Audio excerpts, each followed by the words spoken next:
picture this. You are at a wedding. Okay, setting the scene. Right. It's dusk. The string lights are twinkling perfectly in this, like, giant old oak tree. The couple is just about to lean in for their first kiss as a married couple, and suddenly, boom. Oh no, let me guess. The power. Yep. The caterer out in the garage turns on an industrial convection oven, and the entire neighborhood block just goes pitch black. Classic. The music dies, the romantic lighting totally vanishes, and you're just left standing in a pitch-black suburban backyard listening to a frantic wedding planner screaming into a walkie-talkie. Yeah, that is, I mean, it's terrifying, but it happens. It is the ultimate collision of profound romantic ambition and brutal, uncompromising residential reality. It's what industry folks call the infrastructure cliff. We see it time and time again when people try to force this, commercial-grade event into a space that was literally just designed for a family of four. Right. The romance is totally undeniable, but the physics of the local power grid, well, they do not care about your special day. Exactly. Yeah. They do not care at all. And that tension right there is really the focal point of today's deep dive. It's a huge topic. It really is. We are unpacking a massive, defining movement that has just completely taken over the 2026 event landscape. We're talking about the family estate and childhood home venue revival. A very wordy title for a very real trend. Right. So we're going to explore exactly why couples are aggressively ditching those traditional, predictable luxury hotel ballrooms in favor of their own childhood backyards. The why is fascinating. It is. But we're also going to get into the gritty, highly complex logistical nightmares of actually retrofitting a private residence for a massive crowd. Because it is a nightmare if you don't do it right. Oh, absolutely. And crucially, we're going to dissect how specific platforms, particularly this powerhouse tool called Weddizer, are stepping in. Yes, Weddizer has been a game changer here. They really are essentially acting as the invisible architectural backbone, right? Making these nostalgic dreams practically possible. Definitely. Because, the shift we are seeing right now, it's not just a passing aesthetic fad. Like mason jars in 2012. Exactly, not like that at all. It is a fundamental reorganization of how we assign value to the spaces we celebrate in. Yeah. The pivot from the grand commercialized event space to this hyper-local, deeply grounded residential space, it's basically reshaping the entire event economy. Okay, let's unpack this. Because before we get into the architectural and logistical mechanics of how you, actually turn a driveway into a five-star dining room, we need to understand the why driving this surge. The emotional core of it. Right, why 2026? Think about the traditional luxury wedding for a second. You book the massive hotel ballroom, you get the dramatic uplighting. Standard package. Yeah, and the venue coordinator basically points and says, stand here, cut the cake there, exit through the lobby. Very paint by numbers. Exactly. To me, choosing a childhood home over that generic luxury experience is, well, it's like choosing a generations-old, deeply personal family recipe over a meal at a Michelin-starred restaurant. Oh, I love that analogy. Thanks. Because, the Michelin restaurant is objectively flawless, right? Yeah. The service is mathematically precise. But it's sterile. Exactly. It's totally sterile. But the family recipe, that has a soul. That analogy hits the nail right on the head. For decades, the wedding industry was basically built on this formula of escalating grandeur. Bigger's better. Always. It was about buying temporary access to a level of opulence that felt completely detached from everyday life. Right. But what's fascinating here is the psychological backlash to that formula. We're seeing a premium being placed on authenticity over pure polish. So it's not just about saving money on a venue. No, not at all. While it is true that bypassing traditional venue fees frees up a massive chunk of the budget capital that couples immediately redirect toward highly curated food, bespoke decor, and intensive guest experiences, the financial strategy is entirely secondary. Wow. Okay. Yeah, the primary driver is the emotional weight of the geography itself. Right.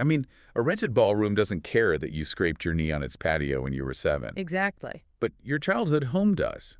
Every single corner of a family estate tells a story. It has history. You're exchanging vows under the oak tree your parents planted the year you were born. You're having your first dance in the exact driveway where you learned to ride a bike. It's so visceral. There is an embedded narrative in the soil that you simply cannot lease for 6 hours on a Saturday. And beyond that embedded narrative, there is a really powerful structural dynamic at play here, too. What do you mean by structural? Well, utilizing a private home naturally acts as a rigorous filter for the event itself. Oh, the guest list. Yes. When you rent a banquet hall built for 300 people, there is an immense unspoken social pressure to fill those seats. Right. The architecture basically dictates the guest list. Exactly. You end up extending invitations to distant colleagues, third cousins, people you literally haven't shared a meaningful conversation with in a decade. Just to avoid the space feeling empty. Precisely. It's the dreaded, budget-draining obligation invite. The venue essentially forces your hand. It does. But the moment you declare, hey, we are getting married at my childhood home, you introduce a built-in, undeniable physical constraint. Right. You physically can't fit 300 people in a suburban backyard. No, you can't. So it enforces a cozy, intimate atmosphere by necessity.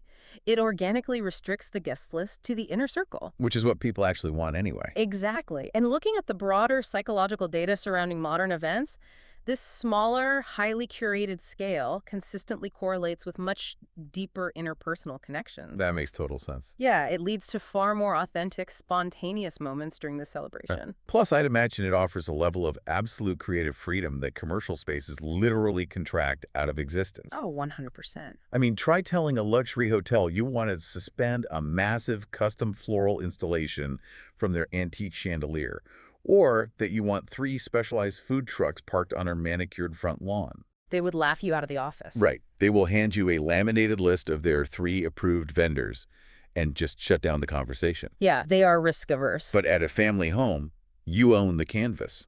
You are the final authority on the creative vision. That's true, but that brings us right to the execution phase. The hard part. The very hard part.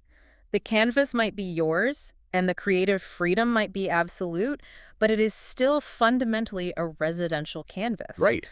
The structural limitations of a home are entirely different from a commercial venue. Which means you basically have to approach this with the mindset of an architect, right? Yeah. Or maybe a theatrical set designer. Exactly. Once a couple decides they want that profound emotional resonance, how do they actually execute the transformation? How do you take the place where you watch Saturday morning cartoons and engineer it into a breathtaking, magazine-quality event space? It's definitely not just about throwing some tables on the grass. No. You are manipulating the existing environment to dictate a completely new experience. It requires a severe shift in perspective. You have to actively stop looking at the property as the backyard. Okay, so how do you look at it? You have to start analyzing it as raw square footage with specific topographical features.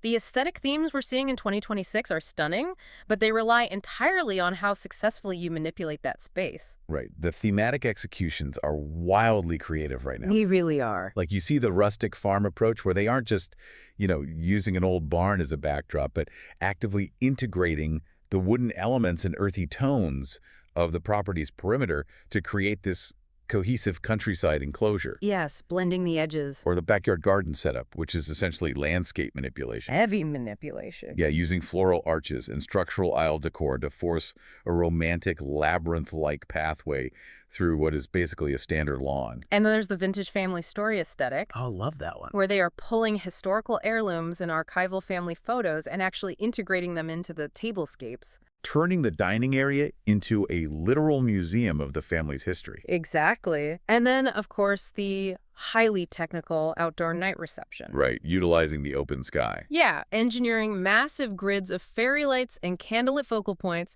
to create this incredibly moody, enclosed atmosphere, but with no physical ceiling. Those visual themes are incredible, but the underlying mechanic that makes them function, the reason a guest feels like they're attending a highly structured wedding rather than just lingering at a summer barbecue, is rigorous spatial planning. Yes, spatial planning is everything. This is where event design heavily borrows from urban planning. Really? Like city planning? Literally, you have to aggressively divide the residential footprint into distinct, purposeful zones using sightlines, lighting changes, and physical barriers. Because if you just scatter the elements across the lawn, the event loses all momentum. It flatlines. The guests have no psychological cues on how to behave or where to focus their attention. Exactly. You are engineering the guest flow. You require a dedicated, acoustically sound ceremony area. You need a distinct dining setup that allows for efficient service pathways for the catering staff.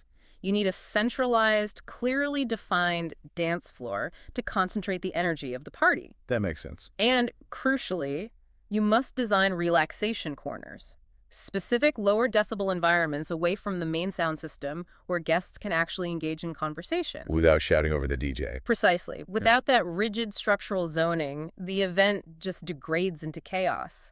Okay, but I'm going to push back on this a bit. Go for it. I understand the architectural zoning, and I totally get the emotional appeal, but we need a reality check here. Always a good idea. The romanticized DIY vision of stringing up lights in the old oak tree entirely ignores the mountain of gritty, unglamorous, highly technical challenges that come with this. The plumbing, for instance. Yes.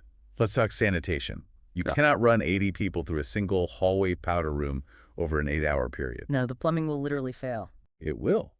What about weather contingencies? A sudden thunderstorm doesn't just ruin the mood in a backyard without proper structural tents, it destroys the entire event infrastructure. Well, I think there's an argument to be made that part of the charm of a home wedding is embracing a certain level of unpredictability. You think so? Yeah, the raw, unfiltered nature of the space is exactly what some couples are looking for. They want to strip away the hyper-controlled sterility of the hotel ballroom. I hear that. I really do. But raw and unfiltered loses its charm very quickly when you have 80 guests standing in a flooded lawn because the drainage couldn't handle a downpour. Fair point. Or when your caterer tells you they can't legally serve the chicken because the residential fridge couldn't hold it at a safe temperature. Safety is definitely an issue. The physical effort and technical preparation to convert a home safely just seems astronomically high. You're right to highlight the infrastructure cliff. The romantic vision often completely blinds couples to the heavy engineering required. They just don't see it coming. No, they don't. The logistical hurdles are intense, and they are the exact friction points where these events typically fall apart. It is a massive undertaking. So we aren't just talking about renting some nicer folding chairs and a larger tent. Yeah. We are talking about temporarily upgrading a residential property to commercial standard. Exactly. Take your sanitation point. You must bring in temporary restrooms. And we aren't talking about plastic construction site units, Oh, please no.